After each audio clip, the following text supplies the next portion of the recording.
having girl problems, I feel bad for you, son. I've got 99 problems, but a bitch ain't one. 99 problems, but a bitch ain't one.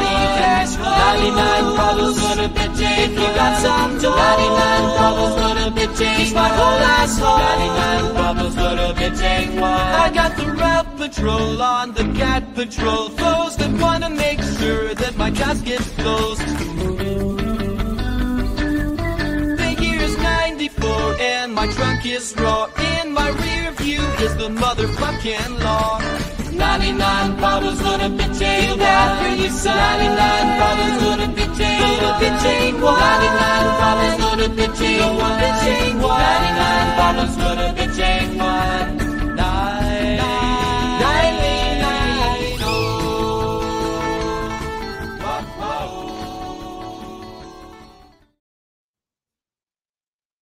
Howdy, folks. Your host, Double J, back here, coming at you live from my studio / RV dining room, directly located just outside the city of Little Port-au-Prince, Ohio, formerly known as Springfield, Ohio. Now, I will be your pilot and navigator here tonight, folks of the interwebs, for this shenanigan-infused journey into the mind of this particular garbage can dude.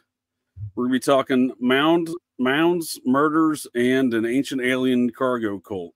Kind of a continuation of a series we've previously done on the Occult Rejects on the Nuwaubian Nation and their former mound, ancient Egyptian city in rural Georgia known as Tamaray.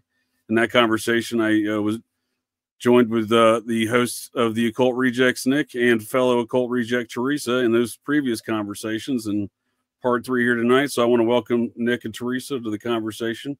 Appreciate you all joining me here for a part 3 in the conversation regarding the ancient alien cargo cult known as the Nuwaubian Nation. Thank you. Thank you very much. Woohoo. I'm excited. One of the most, well, I think this is one of the most interesting topics that people don't really talk about. You know what I mean? Because this dude who was in charge of this cult was one of the most influential folks. As I was trying to explain this topic the other day on the Clint Eastwood program. Before we get too far into the complexities and nuances of the conversation here this evening and into the tale, you know, just on its face, this is a very interesting topic. It's just very difficult to kind of explain, right? Because Dwight York, the leader of the cult, who's in prison for multiple lifetimes, in the Supermax prison in Colorado for child sex trafficking and kid diddling, you know, he's ostensibly in prison and not the leader of the cult. The cult still continues. Who knows how that really works out? But Dwight York himself, a very influential character in hip hop. I like to describe him as the man who invented hip hop, because in large part he kind of did, and he's very much venerated by many musical acts, from Jay-Z, as we heard the Jay-Z song in the intro, right? Which I like to call that intro the mashing up of ancient alien cargo cults with the Beach Boys song and the Jay-Z song being the Beach Boys, Vance, and Process connections, and then Jay-Z, of course, connected to the Nuwaubian Nation. Yep. As we went over in some of our previous shows on the topic, he filmed, what was that, his first music video in the Nuwaubian Nation headquarters? Yep, Jay-Z. Yep. Yeah. So obviously Dwight York, super influential character. I call him the inventor of hip hop, which again is a very, I think, practical way to look at his influence on the genre of music and not just the influence, but the production. He produced a number of folks, including Africa.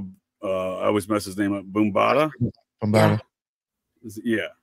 Yeah. So very tight connections. One of the most obvious other connections to the Nuwaubian Nation cult is relative to, you know, hip hop music is the band Outkast. And yes. They infamously kind of portrayed the philosophies of this cult. So before we try to get any further into that, I'd like to introduce the folks of the interwebs to the unofficial sponsor here for tonight's discussion, the 2004 Grammy appearance of the band Outkast. Fellow countrymen, it is the year 2999, the eve of the year 3000. Mother Earth is dying. Her hills in the valley, once filled with the beauteous sounds, now lay fallow and silent. Can you? Did I do that wrong here? Let me bring this up. Oh no, that was working fine. All right. Fellow countrymen, it is the year 2999, the eve of the year 3000. Mother Earth is dying. Her hills in the valley. Notice Jack Black doing the introduction here. He's he pays homage to L. Ron Hubbard and his Tenacious D songs. I'm just saying, might be a Scientologist, might be an ancient alien cargo cultist. From across the universe, a rebel band of outcasts has arrived, bringing with them the hopes and dreams of a new generation. A generation imbued with the spirit of song and the true rhythm of life. One can only hope that their arrival will signal the dawn. He's describing how the ancient alien cargo, the ancient aliens got here and built. The next philosophy is that they built the pyramids and the mounds. And Outkast is kind of dancing that out here and singing about it at the 2004 Grammys. The natives are definitely restless. 1, 2, 3. My baby don't mess around because she loves me so. Yeah, so that was right when Dwight York, the leader of this cult, he got hemmed up by the feds and thrown into the Florida Supermax prison. And around the time of that, the New Wobbies decided, I got a good idea. Let's go on national television and sing and dance about our cult. Damn. What timing. So I would declare Outkast one of the quote unquote New Wobbian millionaires. And as we discussed in our previous conversation, this cult that originated in New York City went to Georgia in the early 90s, led by this iconic figure from the hip hop scene who had this whole Nation of Islam kind of offshoot. He started mashing together certain occult values and principles from the 70s through the 80s into the early 90s before he built this monstrosity in that's not it. Built this monstrosity down in rural Georgia in Putnam County, which I would like to point out relative to many, many discussions on here on Operation GCD, the Society of Cincinnati connection and the name game of the mounds, these ancient mounds that exist that I think have a very deep occult ritualistic nature to many groups, including clearly the Nuwabians. They built this huge pyramid thing intentionally on a mound and adopted this philosophy that the Nuwabian nation, the followers of Dwight York, were the mound builders. And in Putnam County, Georgia, which is where this structure used to exist and has since been destroyed, the cult still exists. Structure destroyed, cult good to go. Putnam County is named after Israel Putnam, a general from the Connecticut chapter of the Society of Cincinnati. So not sure why the society wanted to name all these places, these mound sites after their folks, but it's clearly the society name game, as I like to call it. So yeah, we discussed this giant pyramid. I don't think this was the pyramid that had the nightclub, but in this huge compound, they had a nightclub, which is apparently a pretty popular nightclub, given when, according to the Georgia investigators who busted the place and shut it down for operating a nightclub without a license. Apparently the revenue's very good. They were letting folks in from not just within the Nuwabian nation, from the outer parts of the community.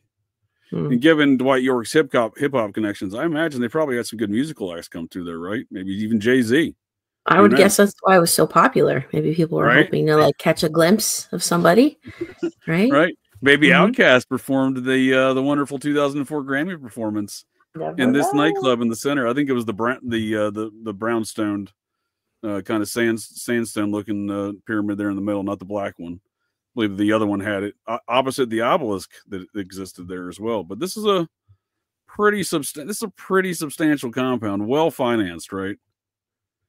By the looks of things, right? It's not just nickels and dimes. I mean, we're talking numerous pyramids. We got a Sphinx over here. I mean, that Wesley Snipes money right there. What's that? That Wesley Snipes money right there. Yeah. Well, and their headquarters in Brooklyn is nothing to sneeze at either. It's like, no, it was impressive. You're right. I forgot to include that picture. I forgot to include that picture. That's something I do want to add. I actually went there and filmed that place. It's in the show that we did together. I mean, it's a decent size. And they told me they own almost that whole block. They owned like a few sections down the road. And if you actually start going online, I think I showed you, JJ. We might have mentioned it on the show. I did show that there was multiple properties owned by the same name. And I wish I would have included that, but that's where I was going to turn it back over to you. So this is their Georgia facility, but yeah, and I'm going to turn it back over to you and Theresa to discuss kind of what we've recapped before on regarding this cult. And that's a good teeing off point because you went to their Brooklyn location. This is only one of their locations. They had a Chicago location. Right. I think there was even one upstate. Other locations in their previous shows, I believe, right? Yeah. I think there was pictures supposedly from somewhere like I think upstate too that like showed them kind of like that's right. And there was saying that I forgot which artists I think might have performed there or was like known to be associated with that group. But yeah, they had I think another spot. Had Canadian locations too, right, Theresa? Didn't they have some Toronto? I believe it was. I did find like a much smaller, but like there is like Nubian like locations in the Toronto area. Yes, like a bookstore, right?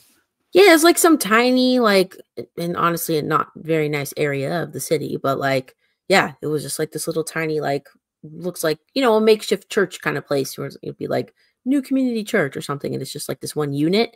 It was kind of like that type of place. Yeah, so I kind of delved into these subjects of the cult, even though Dwight York went to prison in 2004. That again, right around the same time as that wonderful performance from the Outcast Nubian folks. We kind of delved into the subject before that that this cult continued on, right? Like the people, like even the people in Georgia, but not just the people in Georgia, because obviously the bookstores in like Toronto, and Brooklyn is still going. Yeah. You met some of the Nubians of Brooklyn, right, Nick? Yes, I did. Yeah, when I went, I went with a small kind of like, well, maybe I did go with the big camera. I don't remember, but I took a camera with me, and I took my drone. I guess, kind of like, unfortunately, like I filmed with the camera first, and they said that they had already seen me. Because I was quite obvious. Like I had a stand and everything. I was zero fucks. I was out in the streets aiming this fucking camera. You had your drone too, and that's it got. That's yeah. The thing is, the guy was like, "Dude, we watched you for like 15 minutes film the building. So as soon as we saw the drone go up, that's why one of the dudes came out. He already knew. Like they were already watching. Yeah, they were on full scale alert at that point. Right? Yeah. So like the guy came out as soon as I sent the drone up, and started busting my chops. But then like I started talking to him. Because I was like, oh, he's like, why are you filming this shit? I said, oh, your architecture is insane, dude. I said, I'm into the occult, and I think your building is amazing, And I guess like he took that as like, a compliment, and like basically just diarrhea started coming out of his mouth. He just started telling me about, oh, do you know who I think it was Dr. Dwight York is? He's like, oh, Wu-Tang. Malachi Z, right? Malachi Z, right? He was bragging that Wu-Tang's been there. He's bragging that Jay-Z filmed his first video there. He was going on. And it was to the point to where he was like, if I would let you in now, he says, but I can't. But he's like, come here. I think there was like Saturdays or Sundays. It was open to the public like every day. He's like, you should come check it out. I was like, yeah, okay, I'll be back. But no, I mean, they had that bookstore there, right? Like you can go, like anyone can go there. I think anyone could go inside the actual headquarters in Brooklyn like one day a month, right? Isn't that what he told you? Or like one day a week or something like that. And the bookstore's always open. So, and they even said that some of the stuff that's on the outside, they actually like made themselves. Like the architecture that they put on the building was like done with like I think cement and clay that they made or something like that. Oh wow. Yeah. It's pretty elaborate. I think I can't be certain. It might have a nightclub. Then he was telling me that they own a shit ton of blocks, and he was even saying, he's like, "Why do you think it's so clean over here?" He's like, "You can't even spit on the streets." he's like, we run this whole area. I was like, oh.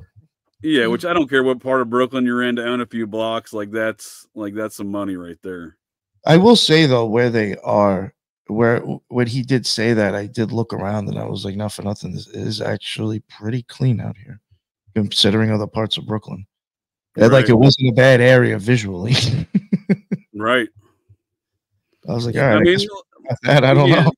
Yeah, I mean, I'm sure they have. It seemed like they have the whole place on lockdown pretty good from the way they interacted with you, right? Like they're not letting any strangers come in there without any sort of interference, right? They're not putting up with any shenanigans, which. You know what I thought was crazy though? You remember when I went to a certain degree?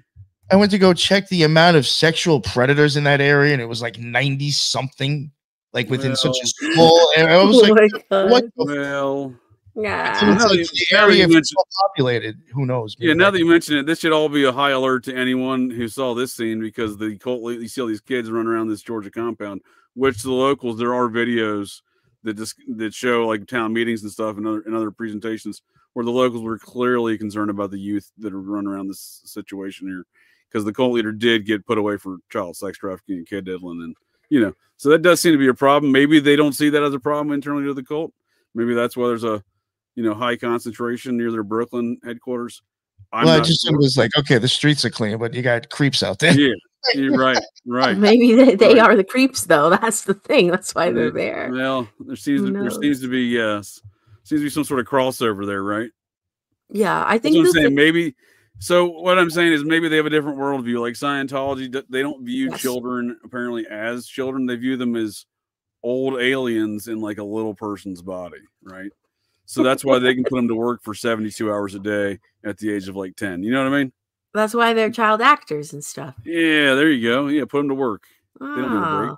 I think the thing that stood out for me a lot when we were researching it in the last episode on Occult Rejects was like how prevalent a lot of this cult's beliefs are, like in hip hop and like in entertainment. Yeah. That as like, a young suburban white girl growing up in Canada, like I had no idea like where these ideas came from, and actually how like seriously inherently racist the ideas are. And like, yeah, with alien cults and how much those beliefs also tie into other beliefs like Mormonism or like Islam, and like where it's very interesting. Quite a web it weaves. But yeah, it's like I think we made a connection when I was watching a Dave Chappelle comedy special. Oh, that's what really kind of spoke. Oh, that's right. That's right. Yeah. I do remember that. Now. I happened to be watching I forget which one it is, one of his Netflix comedy specials. And I love Dave Chappelle's comedy. I think he's hilarious. But at the end, he just had this like saying, or at the end of the credits, and he has that flag with the C. And it's like the red, the black, and the green. And then there was this saying, and I looked up the saying. The keys at the crossroads or something. Yes, the keys at the crossroads. That's what it was saying. And then I went back and copied the lyrics into Google, and it was a song from some rap group. I forget what it was, but a rap group heavily associated with Dwight York and the Nubian Nation. And that's how then we like amalgamated this whole thing. And I was like, oh man, all those acts growing up, like in the early 2000s, like Outkast, Common, PM Dawn, which Chappelle was close with too. So I mean, I'm sure there's an influence. Yeah, and like we said, Africa Bambaataa. Dwight York's son was a producer for. You all might remember. I don't recall the acts, but a number of popular acts in the 90s and 2000s, right? Yeah, and then even not to link it to current events, but like the whole Diddy stuff. Wow, like you beat me to it. You beat me to it. Oh, sorry, JJ.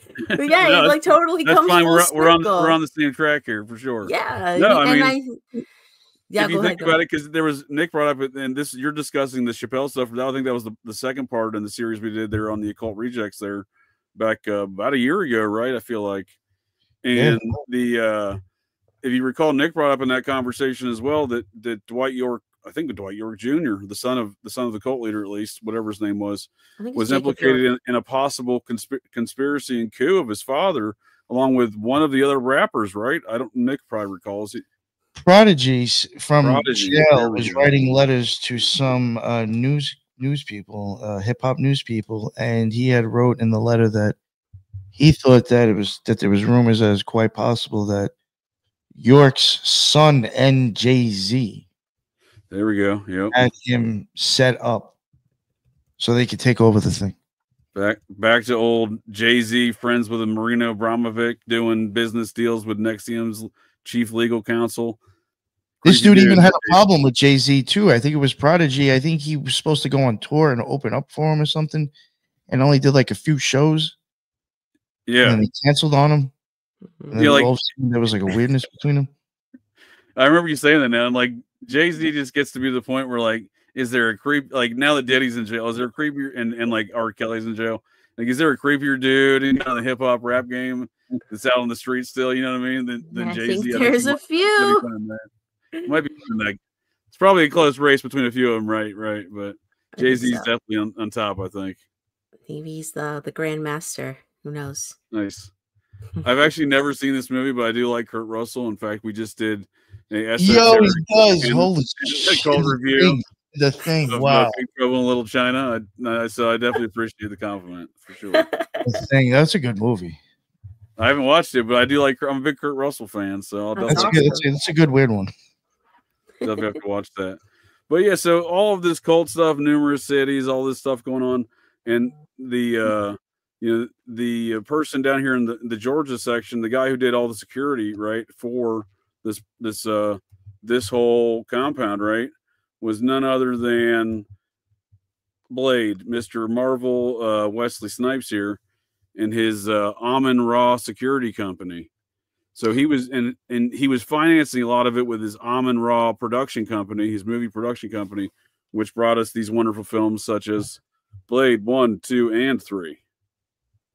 All three of the Blades. Wow. And the in regards to Outcast and Wesley Snipes, I think we covered this maybe in the first podcast there on the Occult Rejects in the first part of our series. There, the back in 2000 when they were really building up the Putnam County location there, I was about to call it Amun-Ra, Tama-Re. These silly names they got, Amun-Ra, Tama-Re, the city of Tama-Re, but the Wesley Snipes there, his Amun-Ra production company is the Royal Guard of Amun-Ra, is his security company there, and that's his corporate. He was still running this thing just a few years ago, 2017. But yeah, so he was doing the security there, but back in 2000 when they were really building up the place, they wanted to the local media caught on and had a lot of questions, right? Because suddenly Wesley Snipes is in town with this weird security company, right, trying to buy up some property across the street from the already huge compound, right? So the locals were like, well, why do you guys need more land, and why does the security company want to open up a paramilitary training exercise place across the street, right? Because that's what was going down. He's like, hey, we do security here, but we want to do like paramilitary stuff across the street, so we're going to buy this land. And the county was like, the hell you are, because they didn't care how much money these people had. They were like, it's never happening. We're never going to zone that for you, because they wouldn't zone it, right? So they would never make the deal. But it was this company right here, owned by the actor Wesley Snipes. And again, it's definitely you can, if you want to write him, you can write him. I mean, he's got an address here. Wesley Q Snipes at P.O. Box 121160, Clemont, Florida 34712. I don't really consider that doxing if you finance the sexual predator such as Dwight York. But if anyone wants to ask him about their questions, because seemingly he's never been forced to ask these questions, and I find that odd. He's made a resurgence in Hollywood post Al Capone prosecution for these activities related to this cult. They didn't get him for the kid deal, and they got him for the tax evasion, right? He's come back to Hollywood. No one said, hey, buddy, what the hell were you doing down there in Georgia financing that kid diddler Dwight York? You know what I mean? It's weird to me that no one's asked that question. Just turned a blind eye, you know, because it's like big time, all connected. Big time. But yeah, so that's that was the situation with Snipes, and he this was an article from the Macon Telegraph back in 2000 discussing exactly what I'm talking about in regards to Outkast and Snipes being the quote unquote new Wabian millionaires. That's this article. Oh boy. You all probably, Nick and Theresa, I think we went over this in the first episode, but it's discussing, you know, the new Wabian representative is basically confirming Snipes is a member. And again, this is a huge situation. So Tama-Re, the huge compound there, sat on 257 acres. I'm sorry, the 476 acres. That's right here. And then Snipes was trying to buy 257 acres across the street for his production company, Amun-Ra Films, which owns the Royal Guard of Amun-Ra. the company planning to purchase the acreage, according to Snipes' spokesperson. So they Snipes' spokesperson wasn't really confirming it. However, a new that he was a member of the cult. But a new Wabian representative said Thursday that Snipes is one of many, quote unquote, new Wabian millionaires planning to purchase property in Putnam County, yada, yada, yada. So they're confirming it right there that there's numerous new Wabian millionaires, right? So that's interesting. I think that's, because Outkast is doing the songs, right? So they're probably one of the new Wabian millionaires, right? I think we kind of discussed that as well. I'm sure they're not the only ones, but Jay-Z, perhaps, he may fall in that category. Yeah, and that land, that's a large size. It's like as big as Disneyland. I just looked it up. Yeah. Yeah, that's what I'm saying. It's a lot of property, right? A lot of property. Yeah, exactly. Yeah. Damn. Yeah, and no one said, "Hey, Wesley, what are you doing? What were you doing down there in 500 acres of rural Georgia?" Right? Yeah. Jeez. And, everyone wants to focus on, and fair enough, the Epstein situation should be focused on.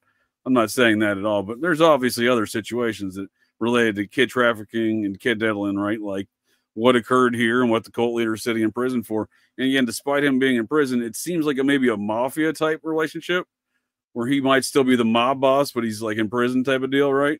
Yeah. Because I'm not saying that's for certain. I'm just saying it almost has that impression about it, right? Because he still is very much him and Africa Bombada both, who both have been under these.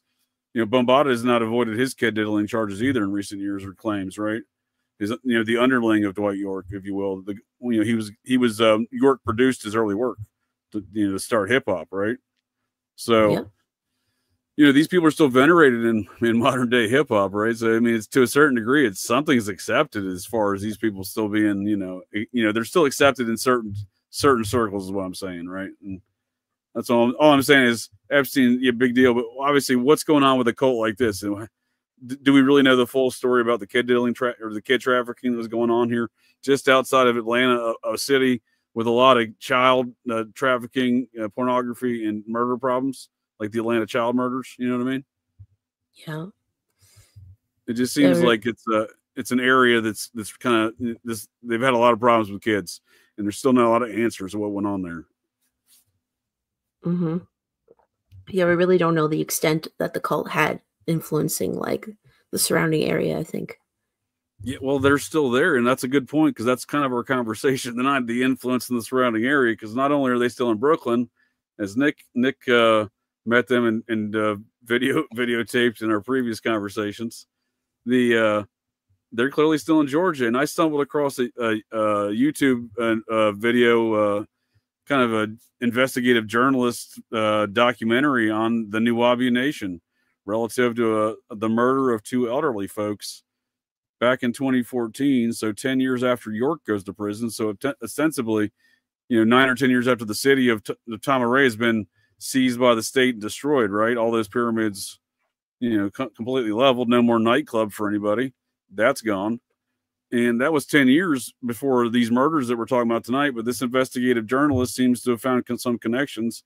And I think did a pretty good job in building a circumstantial case that this elderly folks' murder is related to a ritual human sacrifice by folks who subscribe to the ideals of the New Wabian Nation. And it just so happened to occur on a mound site there in Putnam County, Georgia.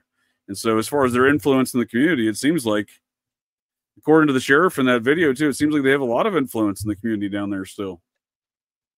Yeah, absolutely. Definitely. What, before we go over some of the clips here and introduce the folks of the interwebs to some of the this murder situation and this investigative journalist take on it, what were your all's thoughts on the video as far as I know you all picked up on some important things that I kind of glossed over because I don't necessarily pay attention to those things, the Freemasonry aspects of the whole situation. I thought that was an intriguing a discovery, or at least something we may have briefly touched on in the past, but haven't really delved that far into. Yeah, and there was even stuff that I came across about him now that I was like, how did I not see this when we did the first part? I was actually I can't believe I missed this stuff. We were distracted by their magical symbols of their building. Yeah, but that guy running out at me. Yeah. Do you want me to talk about the stuff that I had on the slides now? Or? Yeah, we'll bring that up. I just want to try to get your all. Bring it up here in a few minutes when we get to that point in the overview of the video. No, you're fine. What I just wanted to see what your and Theresa's general thoughts were, because we kind of briefly touched on it in the past that this cult was around. I personally didn't think they had this kind of influence in the community still, or had this kind of impact on the community for that matter, right? I didn't know there was this. I really didn't delve that far into it. I mean, I knew there was a little bit of beef in the early 2000s with the cult and the local administration, the sheriff included. I didn't realize that beef continued on for so many years. Yeah, you know what I mean? I think in the video that you sent, what struck me most was like the strong, like anti-white sentiment of like what's coming directly from the pulpit of like the Nubian preaching. It's aggressive. It's like, you know, the reverse Uno KKK. Like, it's this exact same thing. It's black supremacy. It was like shocking a little bit to hear it like in a church style setting. Like I was like, whoa, that's harsh. So I'm sure like that would affect, you know, the people listening to it. And I don't know, that definitely. And then, yeah, the Masonic element, like that's what I thought of right away when I saw the video. I was like, oh, this sounds like maybe the victims were targeted because of that. And I mean, it's so hard to prove because we can't know like who's a member of what lodge and you know, but it gets kind of murky, doesn't it? But it does certainly, like, there is a lot of indicators, it seems like, to point to some folks who subscribe to this theology that perpetrated this crime.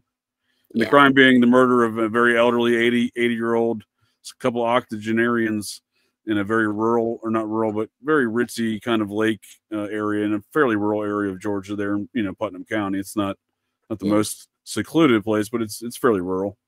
But yeah, so they're murdered in their home in a very seemingly like, you know, professional kind of like, you know, situation. Speaking of professional hits, on a day like where homeboy gets murked in the middle of Midtown Manhattan, like there ain't no cameras around there to catch the guy. You know what I mean? You know what I mean? Like this was almost just as brazen as that, the murder of this elderly couple.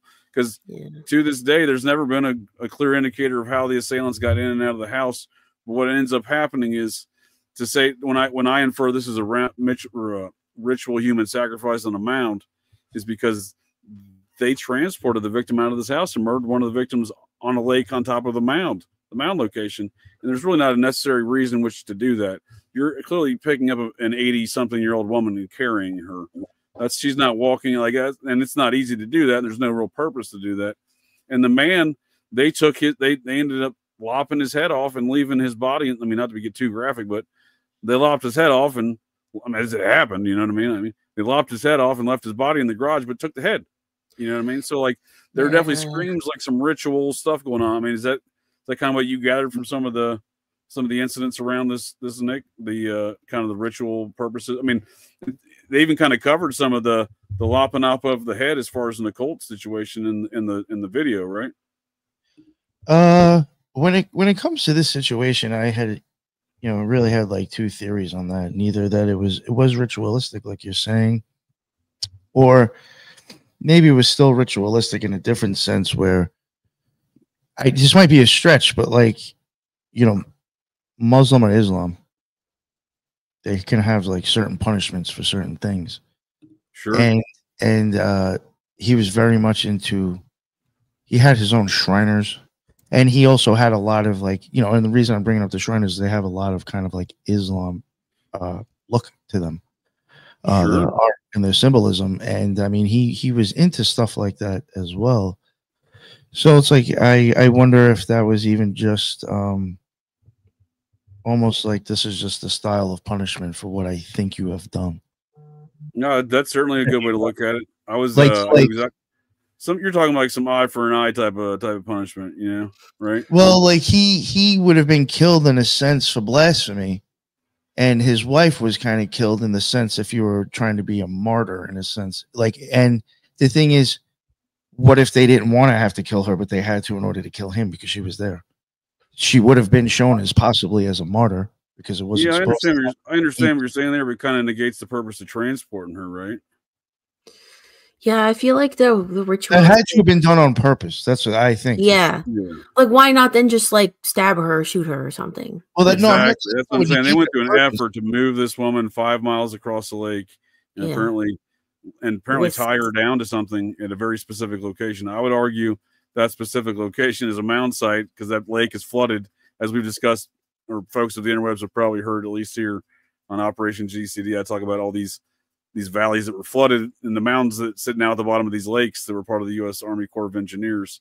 This lake is no different. Lake Occult is no different. It was flooded, and there's a, mound site right there. I would argue that's why they transported her to a very specific part of the lake and tied her down to that point in the lake, was a ritual purpose. Yeah. The head thing, I understand what you're saying about the head thing. That is a very, especially when you're dealing with Islamic stuff, that does seem to be but I'm saying even the way she was, folks' heads off. The way she was killed is also, I think, still gives credit to that, even with I'm saying Islamic punishment. No, I agree with you. Yeah, for sure. Yeah, the other thing, I'm saying it could be still ritualistic. Well, one thing I do want to bring up that I just want to say real quick. It could definitely be both. No, you're right. It could definitely be both. In case I forget to bring it up, something that I did think was maybe it's not weird, but to me, I just thought, this is a little weird. They didn't own a boat, but they did have a dock. Yeah. So I mean. Right. I mean, maybe the dock was there when they had the house. But did they own a boat at some point? But like, if you didn't have, I don't know why you have a dock there, unless you were receiving things maybe from a boat. I just think it was they were just retiring to a lake community. You know what I mean? Maybe they lived there for a while. I don't know that because, well, no, I do. They know that they moved there around 1993, the same time Dwight York moved down there from the same city. Maybe it's the same dock then. It could just be a dock that was there. They just didn't have a boat in. Right, but I'm saying they did live there at a time where maybe they were younger in their 60s and they were able to use. Maybe they sold their boat. They had one before. Who knows? Dwight York had a boat.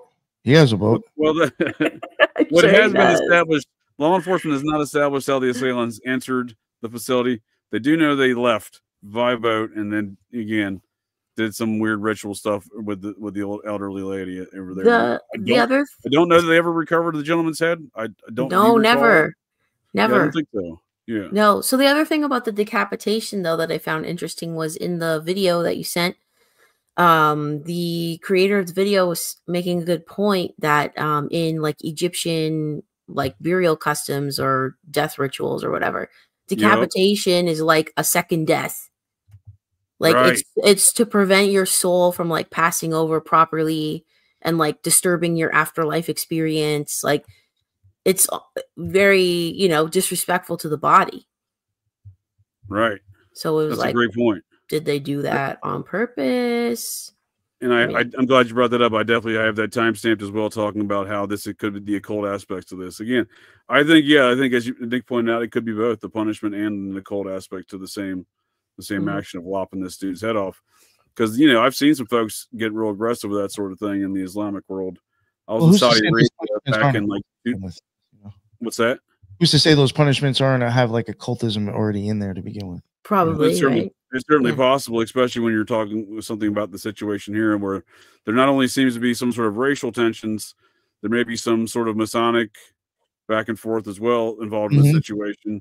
And also, and it's important to note as well, that there seems to be a relationship between this elderly couple and the cult, as the cult appears to have, a member of the cult appears to have murdered their adult son back in 2000. He was a 47-year-old man that was apparently murdered in a crack deal by a member of the New Obia Nation. Really? I didn't think I missed that. Yeah. Oh, wow.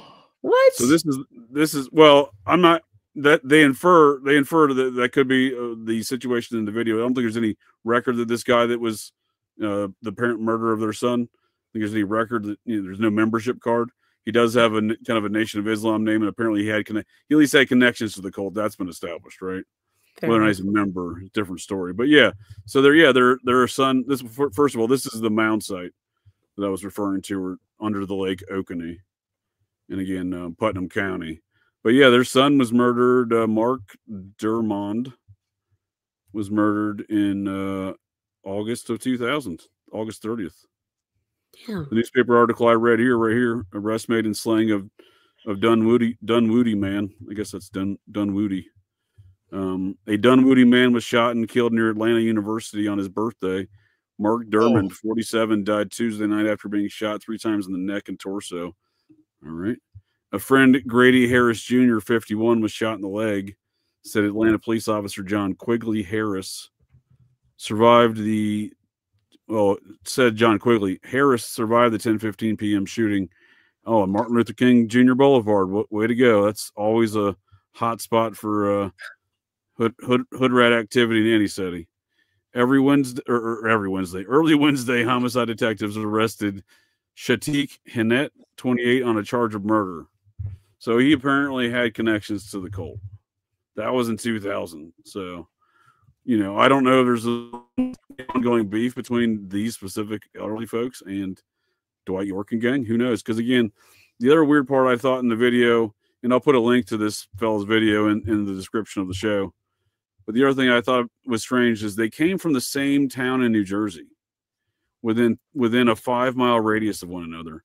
And they both, Dwight York and this couple, both moved to rural Georgia within 5 miles of each other again. What are the odds? Super weird. Yeah. Right? And then they have another relationship. So then let's call that relationship number 1. And relationship number 2, their son gets murdered by apparently a member of the cult, or at least somebody who has connections to the cult, in a crack deal gone wrong, apparently. That's what the later newspaper article on September 1st says, crack deal gone wrong. I don't know what a crack deal gone right is. You're still going to be a crack deal, but crack deal got wrong apparently is this. I guess you don't get shot and killed. I guess. guess. Got murdered. Yeah. I don't think anyone's winning from a regular crack deal, but crack deal gone really wrong, murdered. Yeah, so let's call that relationship number 2. And then 14 years later, they're getting murked, like literally murked professional hit style in their home on Lake Oconee, right? By a cult by ostensibly, again, members of a cult or connections to a cult, right? Who, that's what's been alleged in this guy's, again, good, I thought very well researched and interviewing the sheriff as far as trying to figure out what the connections are to this murder in this cult. And it seems to be that's relationship number 3 was the murder of these old folks. I'm just saying, it seems like there's a lot of connections, right, between the victims of this murder and this cult. Again, they're kind of tertiary connections because simply just based on proximity of where they live. But I mean, what are we talking, like 1,200, 1,500 miles probably between locations, New Jersey to Georgia? Yeah, I mean, that's a hike. Yeah, that's an odd place for both of them to move. So yeah, I think if I'm almost correct, I think Dwight York was like under 2 miles away from like the Russell when they were in Jersey. Like, I thought that was even crazy. Mm-hmm. Right. Yeah, they were real close. That's what I'm saying. Yeah. It's very odd, right, that they're so close in one town, and then whatever 1,000+ miles south of there, they moved to the same location, and they're just as close in this new location. I mean, it's certainly possible, right? But then they have this relationship with the son apparently getting murdered by someone related to the cult. Again, that's relationship number 2. By that point in time, I think it's well past coincidence, in my opinion, the proximity thing, right? By relationship number 3, when they're potentially suspects in the murder of these folks, or related to this cult as well, the suspects are apparently. I mean, at some point in time, there's clearly a relation. You have to determine there's clearly a relationship between the Dermond family and this cult. I just wonder if, you brought up a good point with the. Oh, sorry, you go ahead, Theresa. I was just, no, go finish what you were going to say. No, I was rambling that y'all brought up a good point with the Masonic connections, right? Because this dude, this dude. I'm saying this is my suspicion. The elderly gentleman who was murdered with his head lopped off. He owned like over 100 restaurants, right? Franchises, and right. So I presume he's part of. He's probably part of a club, right? So that's why when you all brought up the Dwight York Freemasonry thing, which I completely missed in my previous analysis and our previous discussions, I was not paying any attention to that, right? I mean, we kind of point out the Shriner stuff, but I was not paying attention. So maybe the relationship is some sort of secret society type of situation, right? Might have been, yeah. Or I just wonder, was it like a warring Masonic like lodge thing, or was it like a former employee? Did they employ Dwight York or one of his kids maybe like at one time, or a cult member? Right. Like, it's so hard to know. Maybe they were jealous because he's like, sounds like the victim was super successful in business. I don't know. It's funny you mentioned that, because in that video there that investigative journalist put together, which I should just look up his name so I keep forgetting it. Eric Allen. Eric Allen's his name. Again, I'll put a link of it here. We're going to play a couple clips from it as well. But yeah, it's interesting because one of the clips he put in there was the cult advocating to their followers to not be employed by the white man. And, if you're employed by the white man, you're a slave, and, that kind of mentality. So it kind of speaks to what you're saying. Maybe there was some cult members that worked for some of this dude's franchise restaurants, some sort of relationship. Maybe it's a legitimate relationship like that. Maybe it's not a secret society thing. Yeah. Maybe it has nothing to do with kid diddling or drug trafficking, which is where my mind goes immediately, right? Especially when the cult leader's busted for the kid diddling, and I just always assume when you're running a nightclub of an ancient Egyptian pyramid opposite of an obelisk, call me crazy, but I assume you got some cocaine involved in that situation. Right. You know what, too? You may have it timestamped, JJ, to bring up later, but the investigative journalist that we're talking about, he brought up a good point where he found that comment buried on YouTube from like a Nubian follower, and the comment was hinting towards a decapitation and saying like, we've got to like bring down the white man because he's, I don't know exactly what the comment was saying, but basically implying to like bring down like the white like business owners, and that, I guess the Nubians feel like the black people are still like enslaved by corporate American white dudes. Like, I don't know, some sort of sentiment along those lines. So maybe they felt that this man, Russell, was that kind of a figure in their community, and they're like, okay, we're going after the guy that owns all the Wendy's and the Hardee's. Exactly. I think you're on target. I think it's very possible. That's at least a very plausible scenario, right? Mm-hmm. So I think we've done a pretty good job of the recap of our previous shows and the cult, and bringing folks up to speed here on the murders related to this cult. Do y'all have anything else you want to add in regards to sort of the recap from our previous shows in the cult, or possibly some thoughts here on this murder before I play the clip here with a greater introduction to the situation? I don't know. I'll see what you cover here, and then you see what I got. Yeah. I don't want to jump ahead too. I don't know. You know what I'm saying? Yeah. So it seems to be that all this recent. So this was May 2014, but it seems to be the reinterest or the reinvigoration of this case is surrounded back here in April of 2024, when they got touch DNA and the FBI involved, which I'm remain very circumspect in regard to anything touch DNA, especially when the FBI is involved. However, they seem to have some DNA evidence, and they've upped the ante as far as the reward money goes here. I find that interesting. This remains this seems like a case that should have been solved. Like, that's what I mean by, like, if they have such little evidence, it speaks to me like this is such a professional hit. Yeah. Yeah. Right. Yes. I think. Well, I mean, even the police think it was like definitely like kind of like a hit, because nobody got robbed. Right. There's no evidence. Nothing stolen. Yeah. Maybe. And they're not even convinced they know how the assailants got. They could have. They think they could have been dropped off and left by boat, or they could have come by boat and left by boat. They don't know. And there's no obvious signs of entry either, from my understanding. Like, it was a in and out, very professional style for sure. Yeah. Maybe a job for the Royal Guards of Amun-Ra. You mean to tell me the paramilitary group associated with this cult? I don't know. That was another thing I don't think I knew about until we looked into it, that he actually had like a group of dudes that were like armed, and he was even like terrorizing the neighborhood kind of at one point. Yeah, weren't they also the swords? They have some goon squad rumors about him for sure. Yeah. Well, that's why the county was like, you're going to build a paramilitary training facility. The hell you are, because they already had that reputation. You know what I mean? So they didn't want to let the Snipes Royal Guard of Amun-Ra paramilitary force to get a bigger stronghold in the rural Georgia county there. I'm sure he's looking at the sheriff's response in this video. He looks weathered. I mean, looks like he's fought a war with these folks. You know what I mean? Yeah. It doesn't look like it's been pretty. But yeah, I'm going to play a clip here, just a quick introduction. Then you'll see the sheriff, and they introduce the, you know, the possibilities of this being a cult situation. Head was decapitated, and we do not know whereabouts of his head. She's found a good 6 miles away down the lake.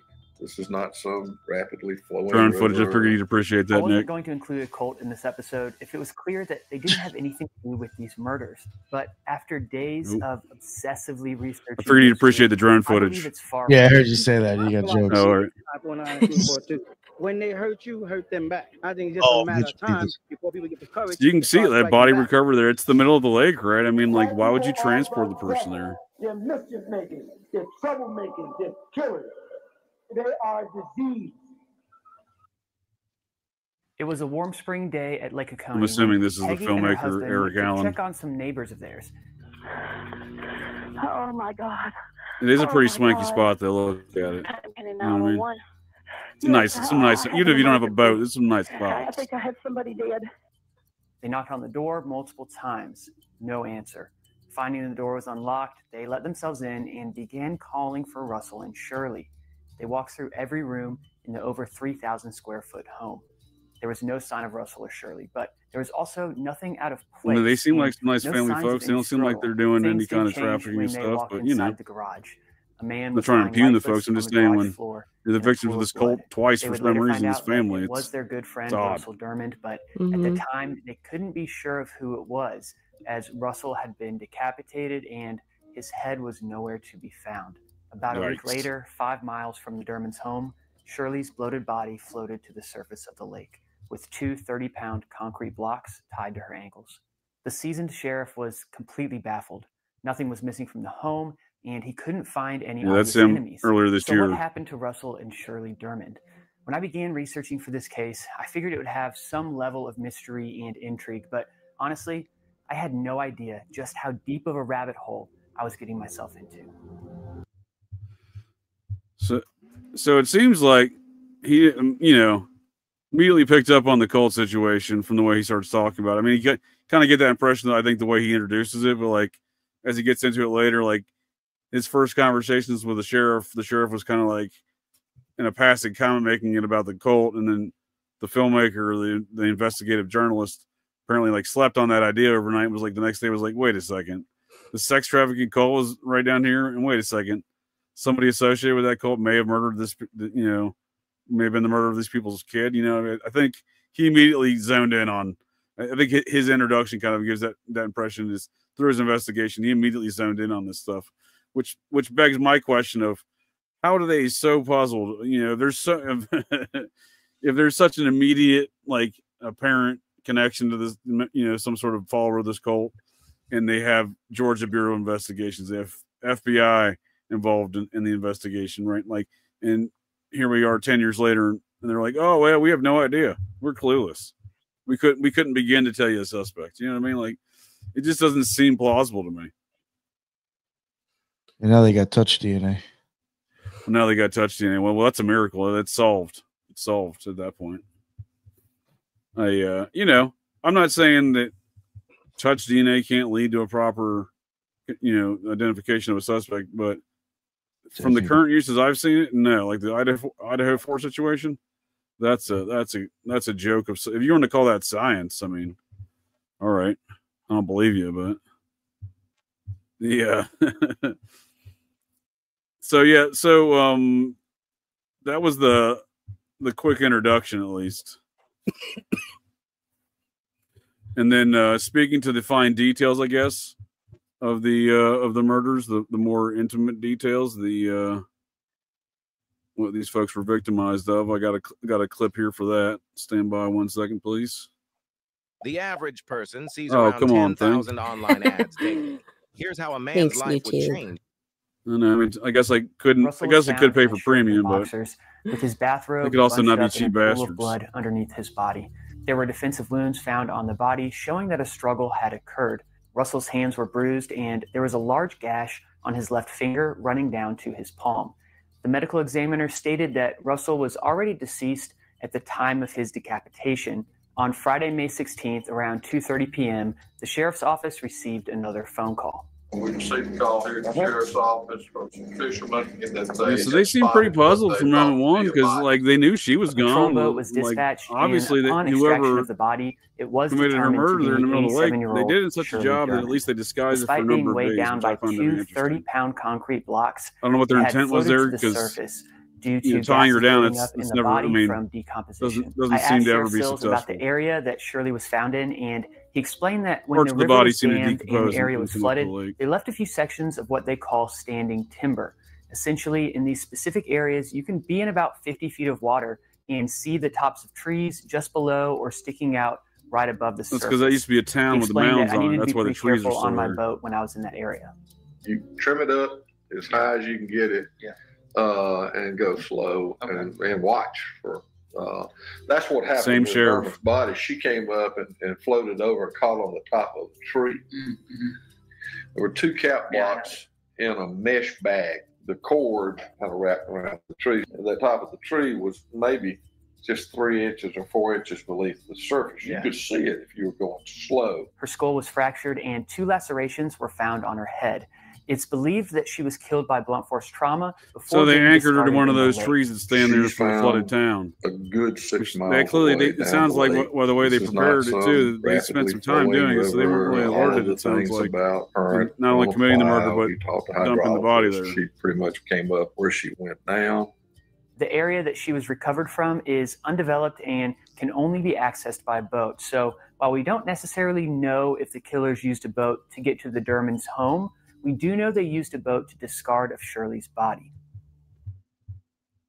Yeah, that's pretty interesting. That again, I mean, can y'all think of another plausible reason why they would transport this elderly woman out in the middle of this lake and then go through the effort of killing her and tying her down to a very specific location? I tend to think that specific location is of importance to some reason, to some degree. It's weird that you just leave the husband's body right there in the garage and then go through all that to get rid of hers. Right.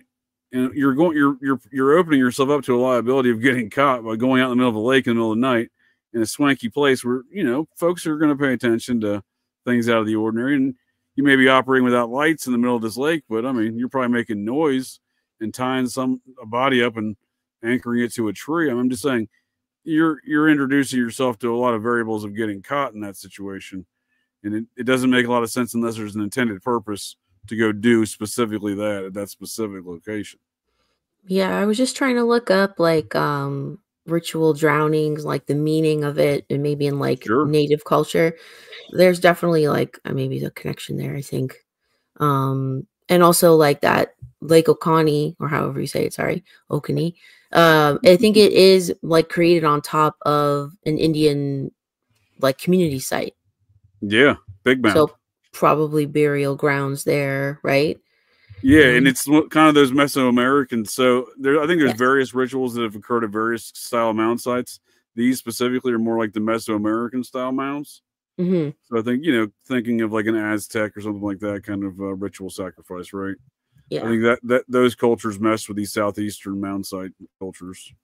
Yes. Especially of that era, that alleged era. These are like 1200s, 1400s, right?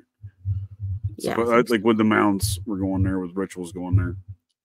Yeah. I'm trying to make like a definite connection as we're talking, but I think no, I just think it, I think if y'all agree, I don't think there really is much of a plausible reason. I mean, again, you're opening yourself up to getting busted by doing that. I mean, they could have killed the woman in the home and just left her there. I mean, and where the location, I think the location or the unidentified location of this fellow's head, I think that screams. Again, I'm a very rudimentary understanding of anything occult, but I feel like skulls are very important, and you know what I mean. Like they seem important to a lot of different occult organizations, ritualistic purposes. Okay, this is kind of weird. I just found something. So apparently it's called an Egyptian baptism when a person drowns in a river. And if they are consumed like by a crocodile, it's believed that Osiris specifically chose them for a role in the afterlife. It's kind of weird. That is kind of strange. Not that there'd be crocodiles in there, but yeah. I don't know. I was just like, oh, that's weird. I don't know. Right? Yeah. No, it definitely is that. Mm-hmm. So this guy even asked the sheriff about the cult after he started considering it. Right? Speaking of, I don't think it's, again, as y'all point out here, regarding some of the ritual aspects of the lopping off of the head and everything else like that. It doesn't, like, it seemed to me at least, this guy was pretty attuned to the fact there was some sort of ritual human sacrifice involved here, right?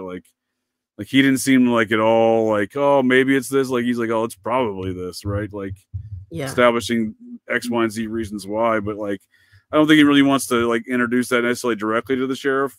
But I think he kind of broaches that subject a little bit here in this clip. While sitting down with Sheriff Sills, he made an offhand comment about a cult that used to be in the area a long time ago. We had a cult here that was probably one of the biggest child molestation cases in the history of America that we made. And that all, and that for many years, that's all anybody wanted to talk about. And that's been so long now, most people have forgotten about that case. But in the conversation, it didn't seem like he thought it had anything to do with these murders. So I didn't really ask any questions, and we moved on. It wasn't until the next day that I said, hey, let's look into that cult that Sheriff Sills mentioned, not thinking that anything would come of it, just that it'd be some interesting conversation for the ride home. I wasn't going to include a cult in this episode if it was clear that they didn't have anything to do with these murders.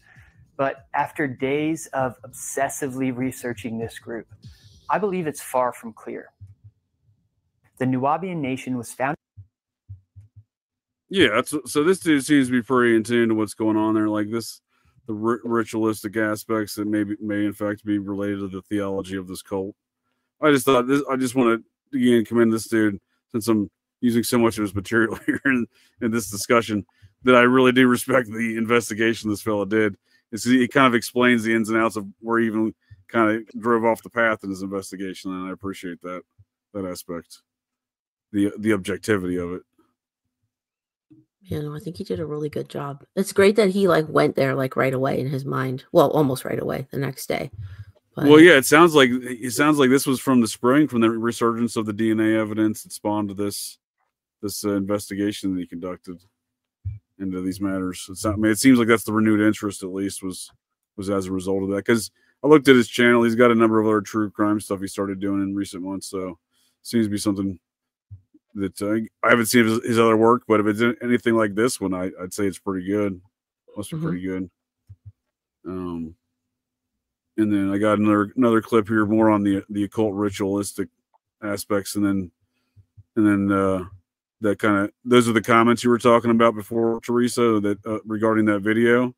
I won't play the whole video, but as far as the locals' views on some of the kid stuff going on with this cult, it's definitely within this video here, but this is the tail end of it.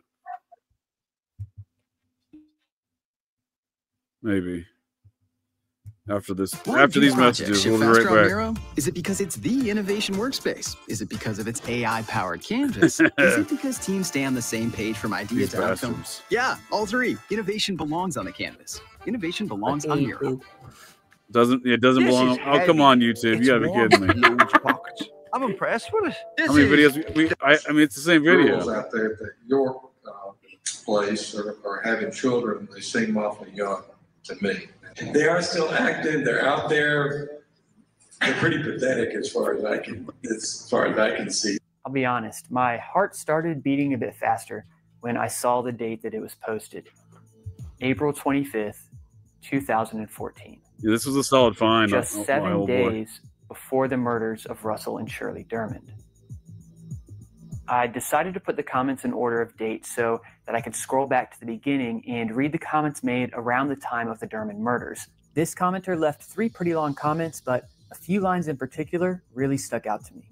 Keep in mind, I've spent days obsessively looking for any Nubian mentioning beheadings or decapitations or cutting heads off, and I hadn't found anything until this moment. You mother effers all are going to pay for what you are doing. Please know this, demons. We are coming for you all. Nowhere to run to. 6 ether demons, nowhere to hide. Yeah, that's the aggressive. Father and mothers of lies. Coming and in we shall hot. continue to cut the heads off these serpents. Could this just be a coincidence? Of course it could. But let me put this another way. Oh, there's a boat. The only instance I could find of the Putnam County, I think Georgia, that was a Nuwaubian suggestive cult thing by the talking about cutting filmmaker heads here. off was essentially the same week someone had their head cut off in Putnam County, Georgia. I mean, that's not a bad, The it's not a Nuwaubian bad Nation suggestion. There is still certainly could have been active some to this day. aquatic activities. Malachi is in some style. prison, so obviously he could not have carried out the act himself, but I don't think that's how he would have done it anyway.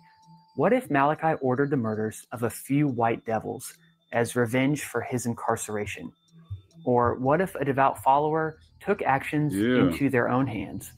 Followers always get a little bit more wild than the cult leaders do. You know what I Tensions mean? were high in the Nuwaubian Nation, as not only had the controversial video just been released, but Malachi's 12-year anniversary arrest was coming up on the 8th of May. That's pretty wild, right? That was like, yeah. I mean, the confluence of events right there, the video, the comments, the murders, the anniversary of his arrest. The timing of everything is just like, right. It's chills, you know? I was like, oh my God. That's what I mean. Like, I don't know if people understand, like, I'm sure most of the followers in the cult, or maybe not as extreme. I was just talking about the Sherman murders earlier tonight on Clint Eastwood's podcast. Were you? Oh man, yeah. Okay, we'll talk about that in a second.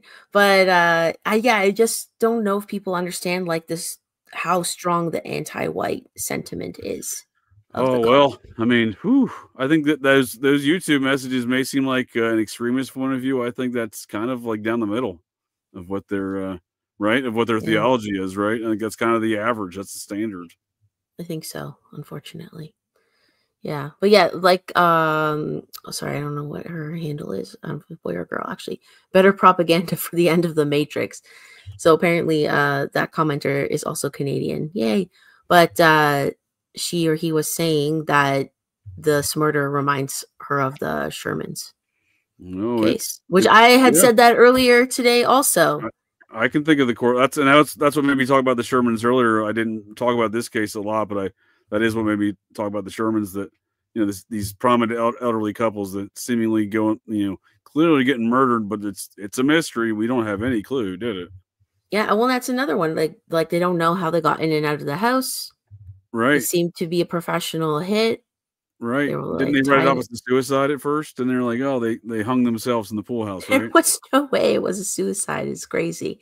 The way their bodies were found. That was something like that, right? Yeah, something like that. It's honestly so creepy. That case is so creepy. Yeah, they have a lot of pharmaceutical connections to the Bill Gates, Clinton, Obama, Bush AIDS franchise. Yup. Lots. But yeah, the murders, definitely that is another example of a professional hit on an elderly couple. Because again, it's another circumstance where they're just like, well, the law enforcement authorities are like, well, we have no idea. How could we know? You know what I mean? Like, what do you want us to do? Our jobs around here? I'm not going to investigate this thing. And again, for whatever reason, the sheriff down there can't solve it. As much beef as he's had with this cult over the years, and as grizzled as he looks from it, he to me, at least in my opinion, it seems like he's the one who can do something about it, right? And he's just like, oh well, we can't figure it out. Lunch, anybody? You know what I mean? Why would he not think about the cult and possibly having a connection? He's just like, man, exactly. I don't know. That's what I'm saying. That's a little suspect, right? That's a little suspect, right? Or he's just like that jaded. I don't know. I can't tell, right? Because he's obviously a weatherman. He's been through a lot. I think he's been the sheriff for like 30 years. Yeah. Well, and then he went gives off on a boss hog type impression to me. You know what I mean? He went on, and I don't know if it was that video or another one that he was saying he was stalked by some of the cult members himself. Right. Yeah. No, that's what I'm saying. He's gotten some beef with them for over the years, but he's just like, you know what? There's some nice folks. They definitely didn't murder this elderly couple. You know Maybe what I mean? He's just saying that because he's afraid he's going to get stalked again or worse. Yeah, it's certainly possible. You know what I mean? But like, Right. it seems like if anyone can solve this murder or at least do something about it, pin it on somebody. I'm not advocating that necessarily, but if he's got beef with the cult, I'm surprised he's not pinning it on them. Is what I'm getting at, right? You figure these departments are quick to pin it on somebody, and this dude's got beef with the cult. I'm a little surprised he wasn't like, "Hey, cult dude did it," right? It's just it's a little surprising to me, especially in a racially motivated situation where even if the sheriff's not racially motivated, I think tensions are probably still pretty hot. You know what I mean? Pretty hot. Yeah. Well, here's the other thing. Speaking of that, and speaking of the other stuff that the sheriff has gone through, at one point in time, the local black community did not want to. They lost all support of the local black community in the area. There's what little support they had moving in there in the 90s, right? So the new Wabians invaded all the local NAACP offices to try to re-garner support for their cult, and quickly lost even more support as a result of finding out that they had, taken over all the NAACP offices to try to, mind control folks and enjoying their cult. You know what I mean? That's wild. That's some pretty subversive stuff, Didn't work, but yeah, that's bugged out that they couldn't even like garner support of the black community, right? Well, it's because I think it's because of the stuff they were up to. I don't think it was lost on anybody, right? Like, I have to imagine they victimized the families of the local community with some of these activities, right? I would imagine stuff is out there. Yes, right. Mm-hmm. What were you saying, Nick? I mean, even their belief system is out there anyway. You mean to tell me ancient alien mound building, pyramid building belief systems are difficult for you to buy into? You don't think that's real? Didn't the dude claim to be part alien himself? Dwight York at one point in time said, "You know what, guys? In fact, I'm actually part alien." Surprise! Yeah, fooled you. Surprise! I'm going to need some more money, but it's only to fund my part alien. Yeah, but you know what's interesting though? A lot of their beliefs have trickled into other things. Like, there's a lot of like connection to like New Age. Like a lot of the stuff to talk about on Gaia would be straight out of like Dwight York's book. Yeah. And that guy Billy Carson. Oh, I could see them getting along. I could see him getting along with Billy Carson. I think it's like they believe the exact same things. Yeah. Pretty much. Like maybe Billy Carson's a new Wabian. We don't know that. Probably is. Yeah. I mean, you're right. He does. You're on target. He definitely espouses some of the same ancient Egyptian kind of alien belief system. You're spot on. I honestly think it's some sort of mind control. Oh, go ahead. No, I was just saying. Then you have Billy Carson going on like huge podcasts and like on national TV. Even it's probably in stuff like on A&E and like History Channel, like stuff like that. Going around as this like legit like historian. Which, the Emerald Book or whatever he talks about, right? That's literally the exact same thing. It's crazy. No, you're right. Like, oh, that's interesting. Well, you saw Outcast in their green costumes. That's the Emerald. They do have a big Emerald thing within the cult. You're spot on there. That's interesting you bring that up because he did do Rogan, right? And then he did like Rogan Jr. and then Diet Rogan. All those other under Rogans. Yeah, like Sean Ryan show. Diet Rogan.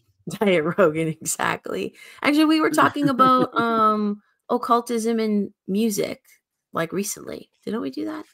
Yeah, that's what I'm saying. When we talk about like the to me, the idea of perpetrating this belief system is through the hip hop scene, right? Like I don't think it would exist. I don't think it would exist without that. Like that marketing, the marketing aspects of going through the hip hop scene. Yeah. No, exactly. I remember on that show I brought up an example of a reggaeton artist, Ozuna, using the green, like the whole emerald vibes in his shows, and Chris Brown does that with the aliens. Like it's everywhere. Oh, Chris Brown. That's another good candidate for being a member of this cult, isn't it? Oh, most likely. And I in the comments as well, someone brought up the Boule Society. Oh, I saw that. Yeah. I saw that. Mm-hmm. He does Egypt tours with Jimmy Church. Is this Billy Carson? That wouldn't surprise me. Yeah, I think that's probably. Jimmy Church is a big alien guy, right? Yeah. Diet Rogan. Yeah, everyone's trying to be Rogan now. It's the new thing. I love it. Yeah. So Chris Brown. Well, look at Kanye. Didn't he do like a couple alien songs himself? Didn't he do like some song with Katy Did he call Perry? himself an alien? Yeah, yeah. Dark Horse. Dark Horse. You know about this? What is this? Dark Horse with Katy Perry. Dark Horse with Katy. Don't they talk about like channeling an alien? I think he says he is an alien or something like that. I don't know. Yeah, but did he channel the alien or something like that? Oh, I don't know. I feel like there's some sort of incarnation or channeling of an alien in there. But yeah, you're right. It's definitely ancient alien related. Yes. Very So, much so. you know, I don't know if Kanye subscribes to these kind of situations, or maybe he was just influenced by it, and he's like, you know what, I'm going to go do my own thing. That's right? totally. I'm sorry. I'm a totally different person. That's not Kanye. Dark Horse. I was gonna say, I'm like, what? Yeah, I don't know this. I don't know this music that well. I just know that he did a song with Katy Perry. I feel like I'm almost positive I've heard him call himself an alien though. And it was this song was alien related. Mm. You know who's big into the alien thing too? Missy Elliott. I could be getting some names wrong, but Kanye was definitely involved in it. Yeah, Missy Elliott's huge on that stuff, on the imagery. Oh, really? Yeah. Yes, very much.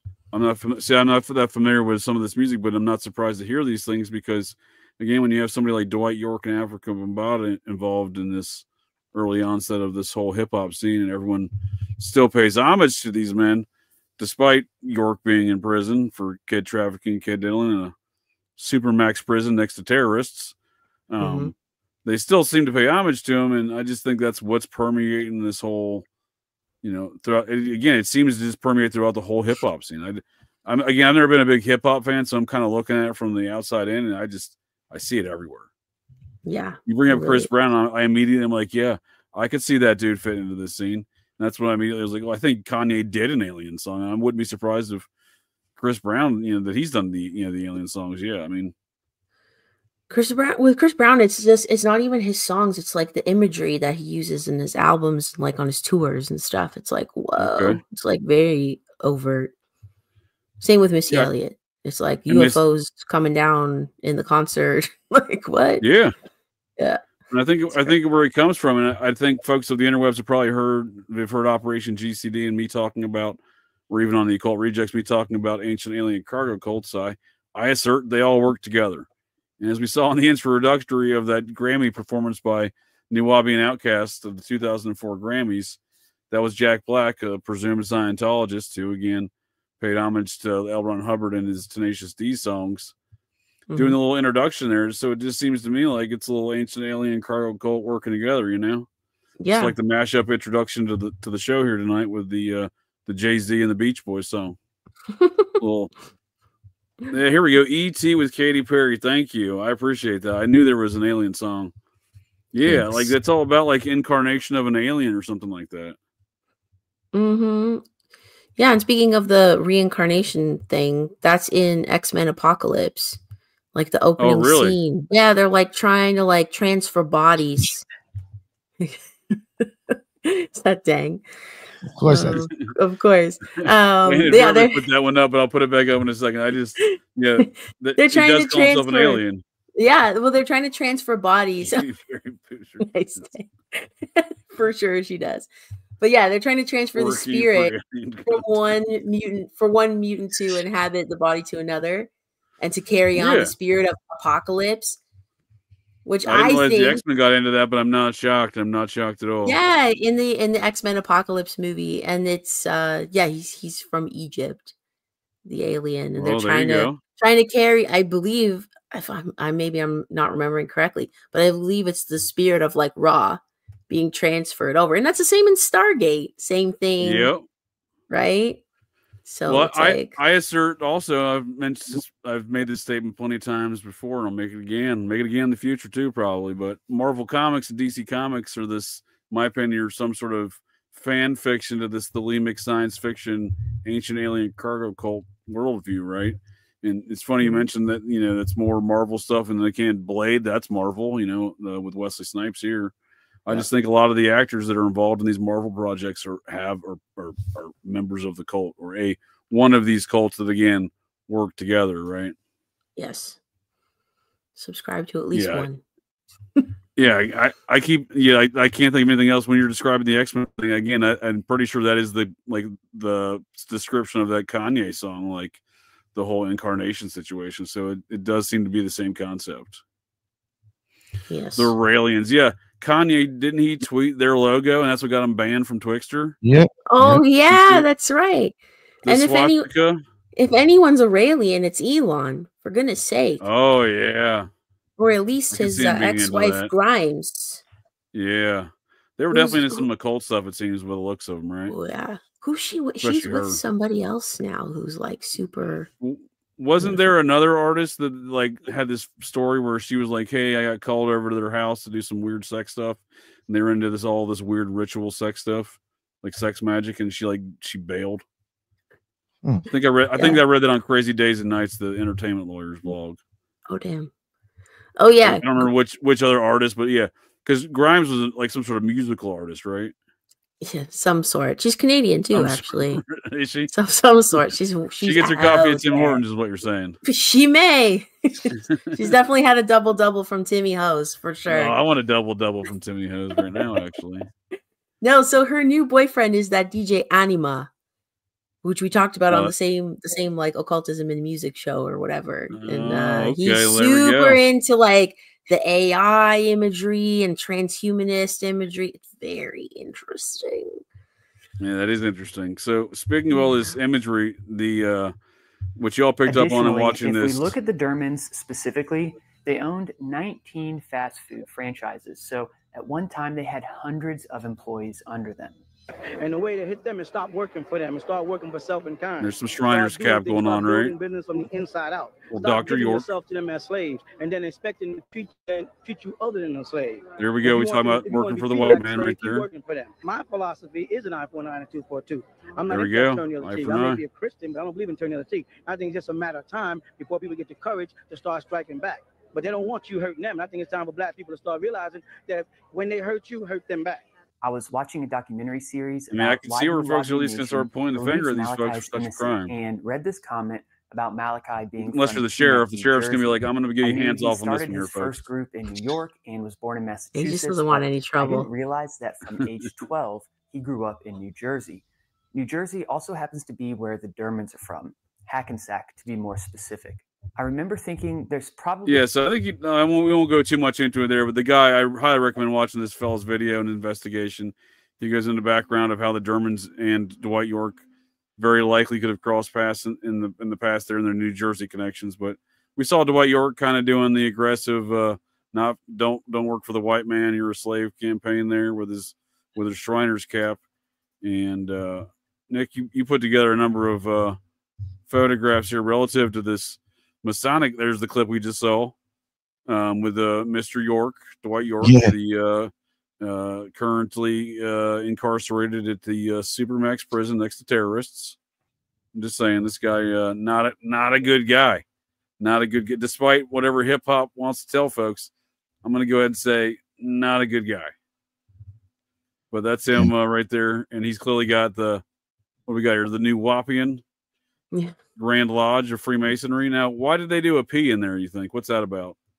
No, it's the Eye of Ra, I think, in the compass and square. Right. I'm pretty sure. But there's a P in the name, though, the difference. Instead of new Wapian, they're interchangeable. The terms are interchangeable. Yeah. I don't know. That makes sense to me for some reason. I don't know why, because in Korea, they interchange K's and G's. I'm like, what is going on with your all's language? What's going on here?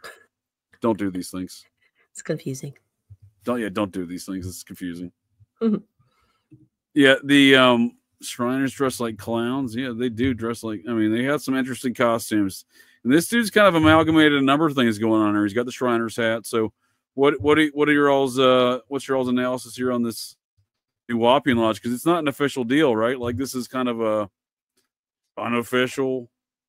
Oh no, that's what all the other slides are. This guy had like 6 secret societies under his name. I had no idea. Right. But I'm saying, like, all of these are kind of his own. Like, he's not like, he calls it the Grand Lodge, right? Because he is the Grand Lodge, right? Yeah, but they are actually I think, recognized. So this is a different organization? That one is the probably the Shriners one that he has. He had the Mind. Where is it? I just pulled up the site. By the Grand Al Mufti Devon. Mufti? Mufti. I think it's a lot- MUFTI. Yeah, I don't know. Novik, Reverend Dr. Malachi Zodok. Zadok. L. Yeah, he did have the Yorkel, yeah, 33rd degree, 720 degree. What's he doing? Dude, he's doing some Tony Hawk maneuvers. He's got a 720 degree. Tony Hawk. Dude, Nice that's one. crazy. So what are you saying? Like, do you think this is like, how is an organization if this isn't sanctioned, if this isn't official, like how does an organization like this exists? Well, I actually think that they probably are legit orders. I do think so. Okay. So this would be like Prince Hall Freemasonry stuff. This is the Shriner one that he has. He has a lodge number 19 for the Shriners. So the Shriners would fall under the actual Shriners organization, is what you're telling me. Yeah. Because that really thickens the plot with all of these activities, then, right? I mean, that's the hat he's wearing. Shriners hats. Mm-hmm. Well, I imagine they're making a lot. Well, that's what I was getting at with official, though, right? Like, is this did he just? I can go put on a hat right now, but I'm not. True, that's true. That's what I'm saying. But he's making a lot of money, I imagine, through this. So, like, that's what I'm saying. Like, the actual Shriners gonna be like, wait a second, bud. You can't be making all this cash and not cutting this in on the transactions. You know what I mean? He also had the Order of the Eastern Star for the women. For the women, they had a women's organization of the Eastern Star, huh? Yeah, he had the Ancient and Mystic Order of Melchizedek. He had the Ancient and Mystic Order of Atum Re, not Ra, but Re, R-E. So the Melchizedek is the women's organization? No, the International Order of the Eastern Star. That's for the women. What's this fella? Let me see. That's him right there. That's York? Yep. What's he posing as? This is his official 33rd degree photograph. The Supreme Grand, was it Hierophant? I think it says on the bottom too. It has a bunch of different things under there. This is. Yeah, I don't know how to. Unfortunately, I'm not proficient enough of zooming in on this slide right now. He's a Grand Master of the Nuwapian Grand Lodge internationally. But from my research, this started in what 2004, right? Circa. Yes, I think his did. Let me see. Yeah, like that, which is a strange time. Again, that's when they're doing the Grammys performance. It just seems like they're peacocking at that time, so to speak, right? They're really letting their wings out, you know, getting their feet underneath themselves as a cult. And 2004, right when the FBI was like, I don't think so, York, you're going to prison, bud. So like he's starting this organization right at the same time he's going to prison. It seems. I just think it's interesting timing. I'm not saying he's not still running the shit from prison because let's face it, goes on organized crime all the time, right? Not just the Italians, but organized crime in general. But I'm just saying, like, it is interesting timing. It seems where he went full Grand Lodge at the same time he's going to prison. Yeah, it's definitely odd. Or was it just like a renegade follower? Yeah, I don't know. It into their own hands, right? I don't know. But it's a good question because they're still operating, right? This is their current stuff. Yep. Mm-hmm. Yeah, I found sites for Nolans. Yep. The 132nd Imperial Council session. So, did he take over another organization? What do you mean? Well, it's his 132 years. No, it's probably like what they're probably going to is that's probably something that's been going on for a while that all different Shriner lodges go to. It's probably like maybe. Oh, okay. And they're just attending this one. Yes. What's that at the top? AEAONMS. What's that? Yeah. Let's find out. I don't know. AEAO. Oh, Ancient Egyptian Arabic Order Nobles Mystic something. You're Society? fast. You're quick. That's it. Yeah. That is it. I guess it's let's see, they're part of the Daughters of Isis is their sister organization, like their Eastern Star organization. I just want to see if again, like if these are not sanctioned, I just have a problem with it. Like the Masons are either a bunch of basic bitches and they can't stop anything, or these are sanctioned because someone's getting this money.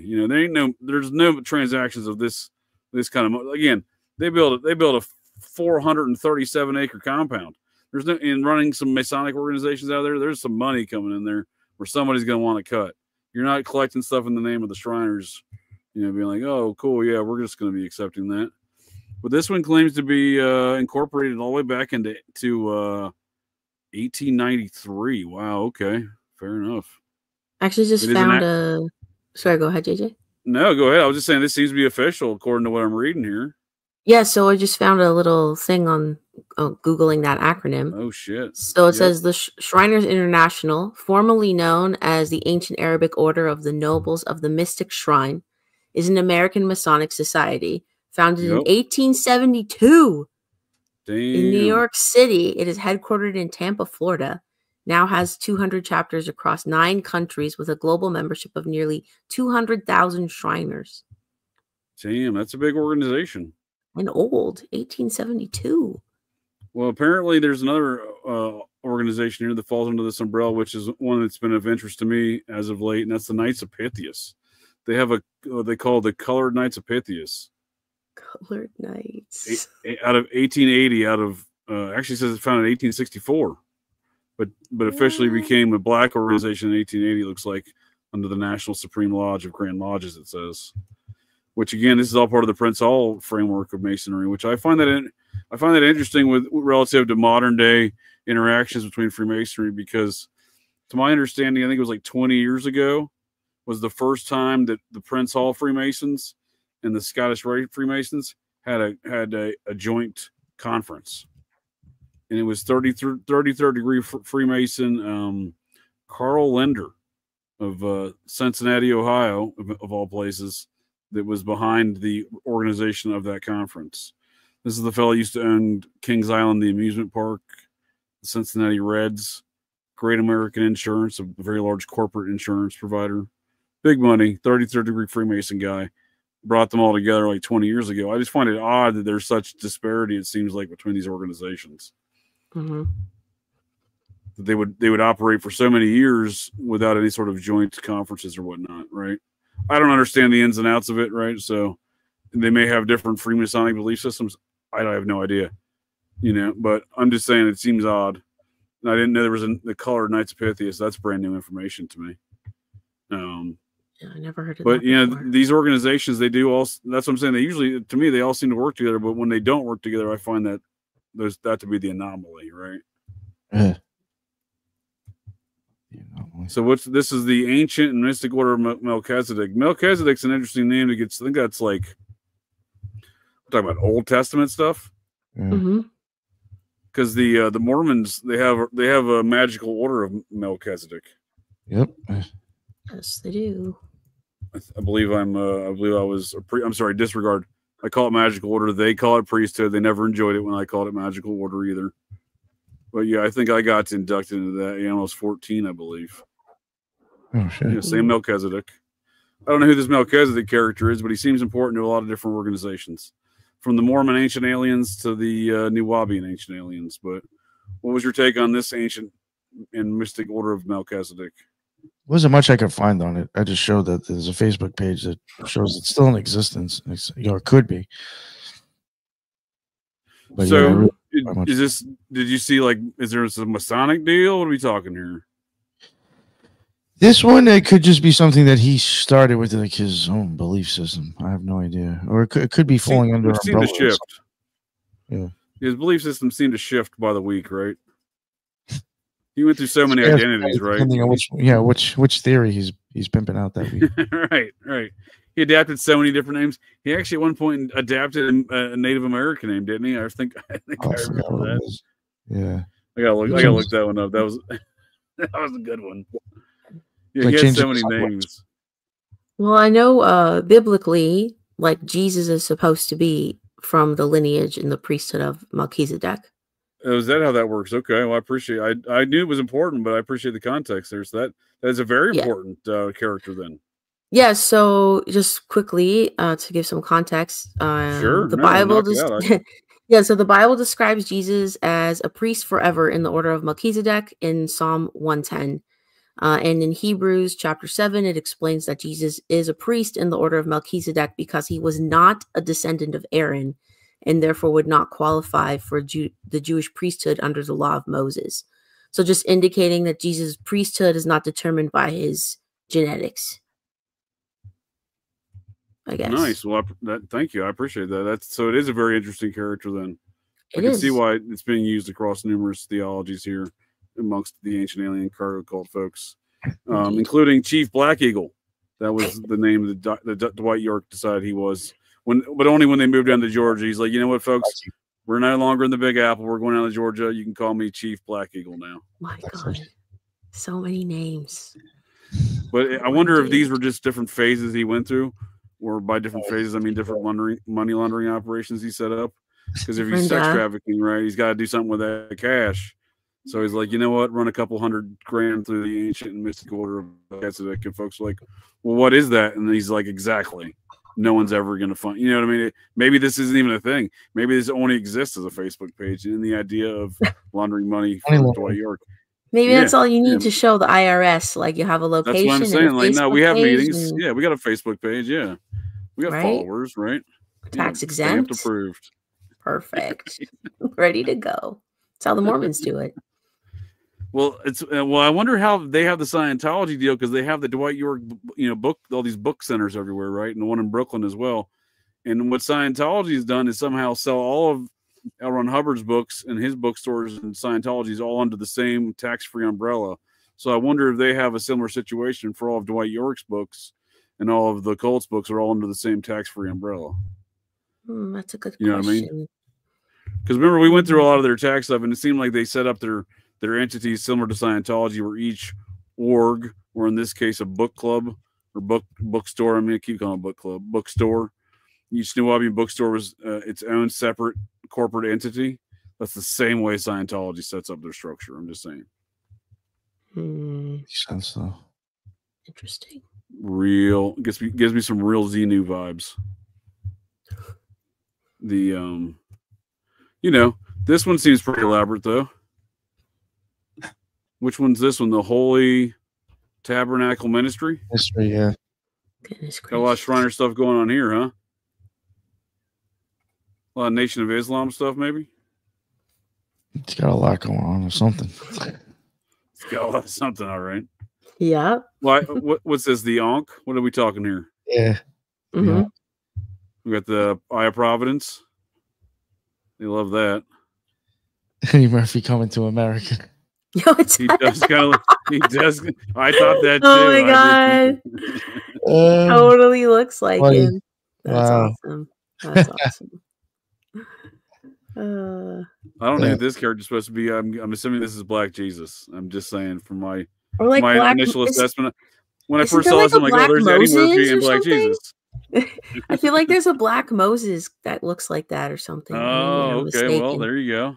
I could be wrong. Could be a Black Moses. I don't know.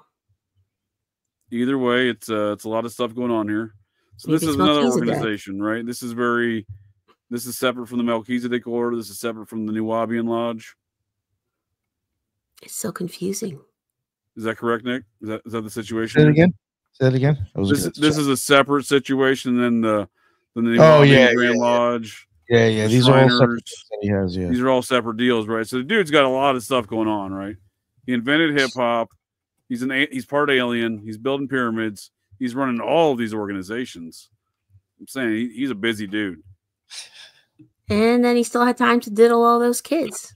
And he still had time to. I already got rid of that slide with the kids running around there, but it's unfortunate that there was ever kids pictured on that compound. It's sad. Real sad. Yeah. In his spare time. God. Yeah, my free time here. After the Al-Mandi Sharuk, what do we got here? Al-Mahdi Shrines. What are we talking here? Yeah, that's Temple 19. That's the Shriner Lodge, yeah. Different Shriner? He's got two Shriner stuff? That I think was an advertisement showing them for going somewhere. Oh, so this is their local organization. That was the national conference. Yes. Damn, that storm's coming in hot. Is that what you're telling me? What? Yes. I don't know much about the Boulets. Do y'all know much Boulay stuff? Nope. I just know LeBron James has a tattoo of their logo on his chest, basically. It's supposed to be like Prince Hall related, Freemasonry related, though, right? Yeah, it's basically for elite Black people, more or less. Yeah, or if you want to be an elite, you got to be part of one. Wow. Prince Hall or Boulay. The storm just got nuts here. I hope my interwebs don't cut out here, but it's windy and raining. Oh, dang. All right. I don't know. I think we did a good job covering this some of this situation as far as, you know, a good primer to folks. I put a link to that dude, the investigative journalist dude's video in the show chat here. I'll put it in the show notes. But yeah, I highly recommend checking out more on those murders. There's really not much else to say about the murders, I don't think. The one we covered. Did y'all think we missed anything? Just on the murders specifically? Be interesting if someone ever gets pinned for it. Yeah. Well, they have that touch DNA now, so let's see who they. Let's see who touched.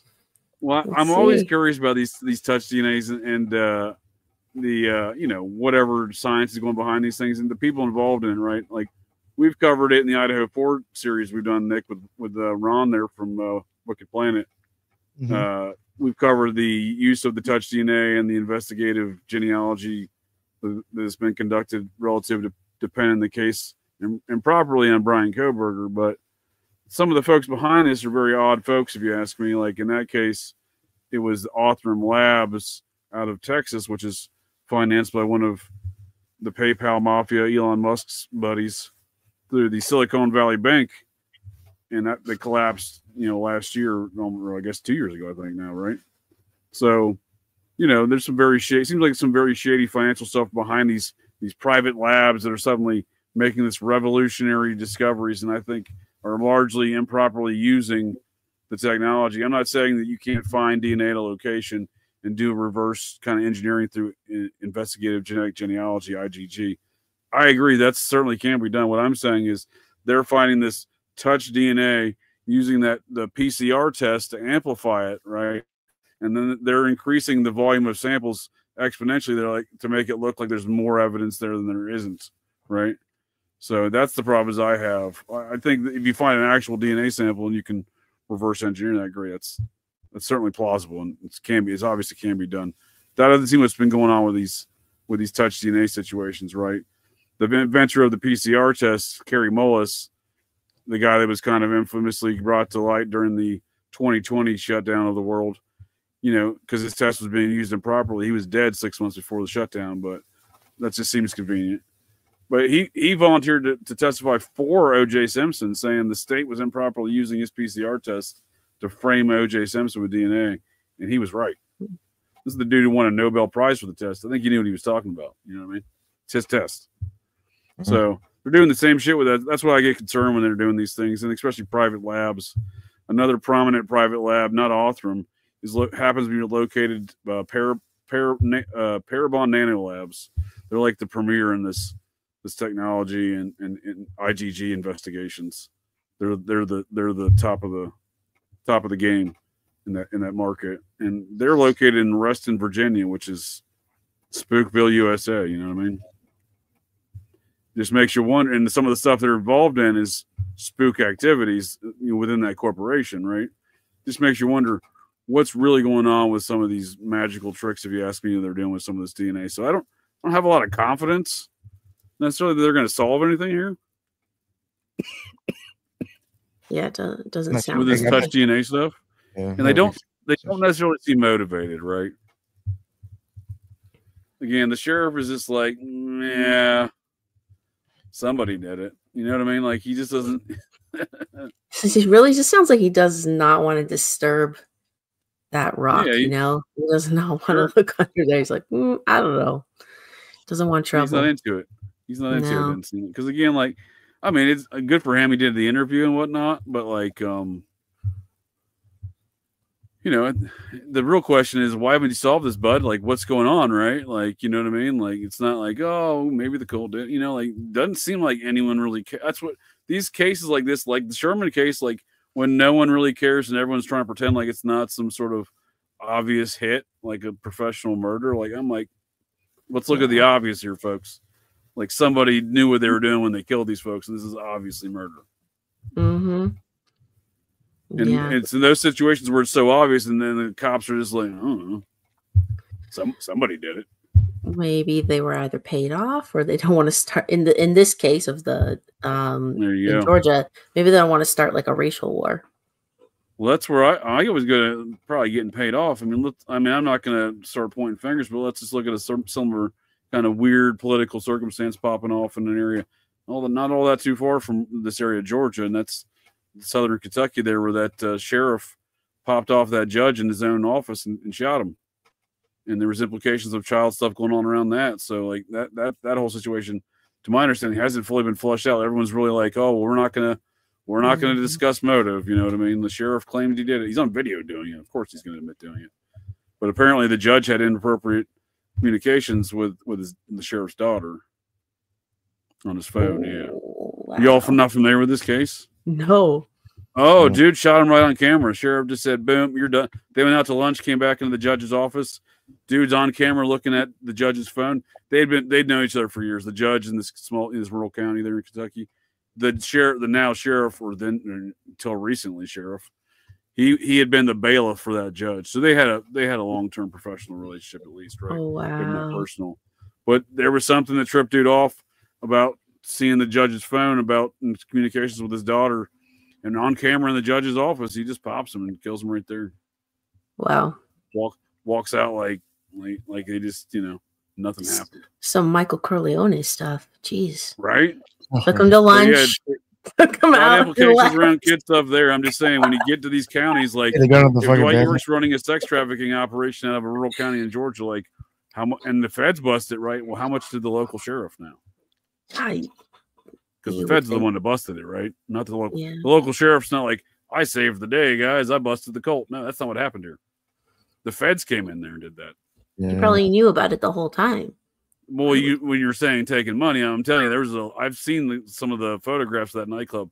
A lot of money going in and out of this place. There's no doubt about it, just through that nightclub, let alone these Masonic organizations, the Shriners, the Devil Shriners, the Melchizedeks. I mean, there's a lot of money getting passed around here. I'm just saying, it seems like there may have been some local officials getting paid off. You know what I mean? Yes, the sheriff's obviously gotten his beef with the cult, but has he? You know what I mean? Like, yeah, he's still around, right? You know what I mean? How much of a beef is it really?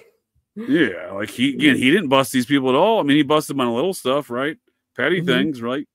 But like the state came in with the liquor license, operating the club without the liquor license. That wasn't him.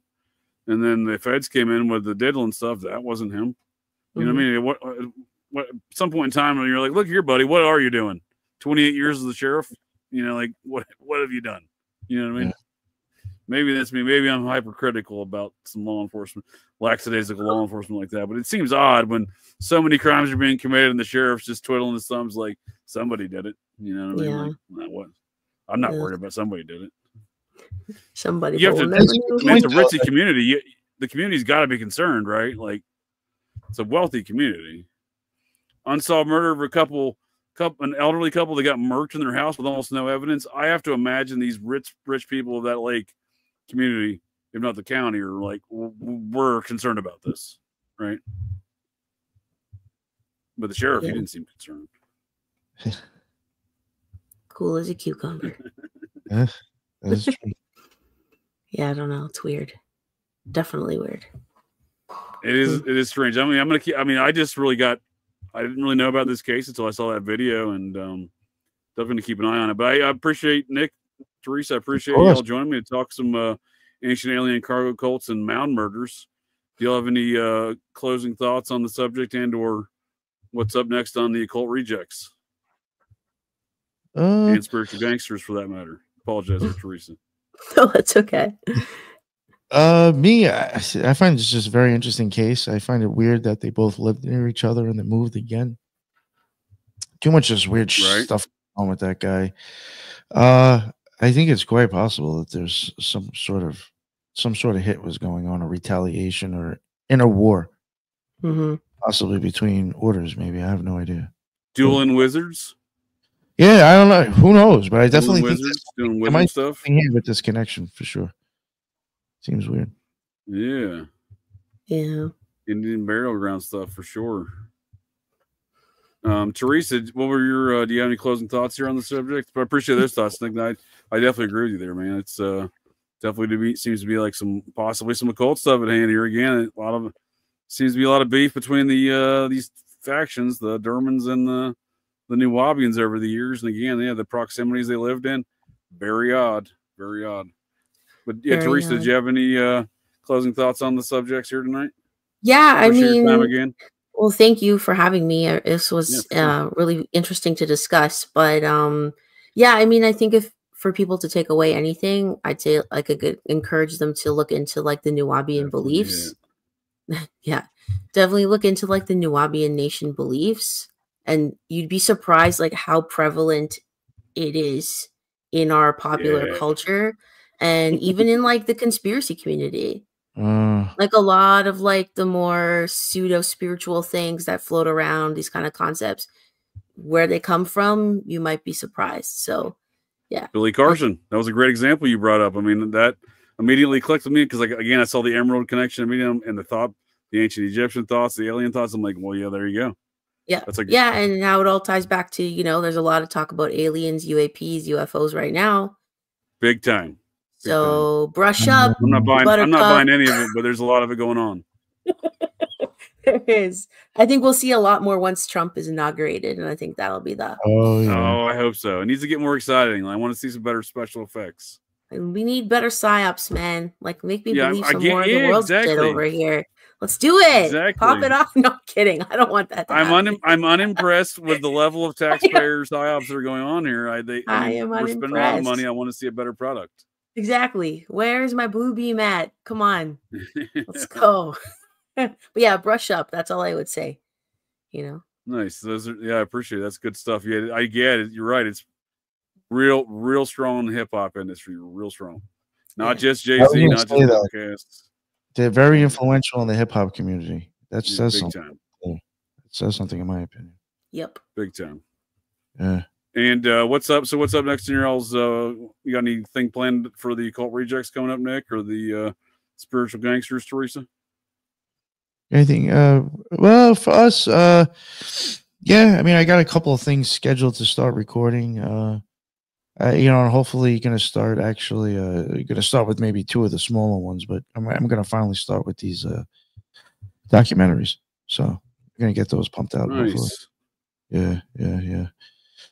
I'm going to cover Catacombs with Theresa. Then I think the next one probably be Nashville with Lisa, and then eventually Untermeyer Park with you and Lisa. Oh, I was going to ask you about that. Yeah, Untermeyer Park. Yeah. To get into more of that subject. Yeah, the other ones get a better understanding of the mounds there, because there was a mound location that I'm aware of, but I don't have a great in-depth knowledge of. Yeah, the ones that I'm going to do first are just much shorter to do. You know what I'm saying? A lot less. Sure, work your way up. I like it. Yeah, just to get them out, honestly. Yeah. No, Nashville's an interesting location. Just its history, even in the pre-colonial times, I believe it was a fairly busy French kind of fur trader thoroughfare. They have all the ancient, Greek stuff going on. They got the mound stuff there. They got smiley face killer stuff going on there, which we've discussed with the Raleigh Strain case. Lots of stuff going on there. Yeah, but I could say going forward, I will have to say there's a long list of topics that once we start working on, it should be some really good bangers and informational stuff coming from the Occult Rejects in the next month or 2. So keep an eye out. Yes. Well, I put your all's link there in the chat, in the show notes. Not in the chat, in the show notes. Link tree and whatnot. Yeah, I'm speaking of ancient alien cargo cults. I'm talking more ancient alien cargo cults next Wednesday night here on Operation GCD Live, 7 p.m. Eastern Standard Times with Ryder Lee from Raised by Giants podcast, who's done a large catalog of podcasts on the topic of ancient alien cargo cults. So I'm excited to have that conversation with them. Not just the Nuwabian folks. There's a vast quantity of these ancient alien cargo cults.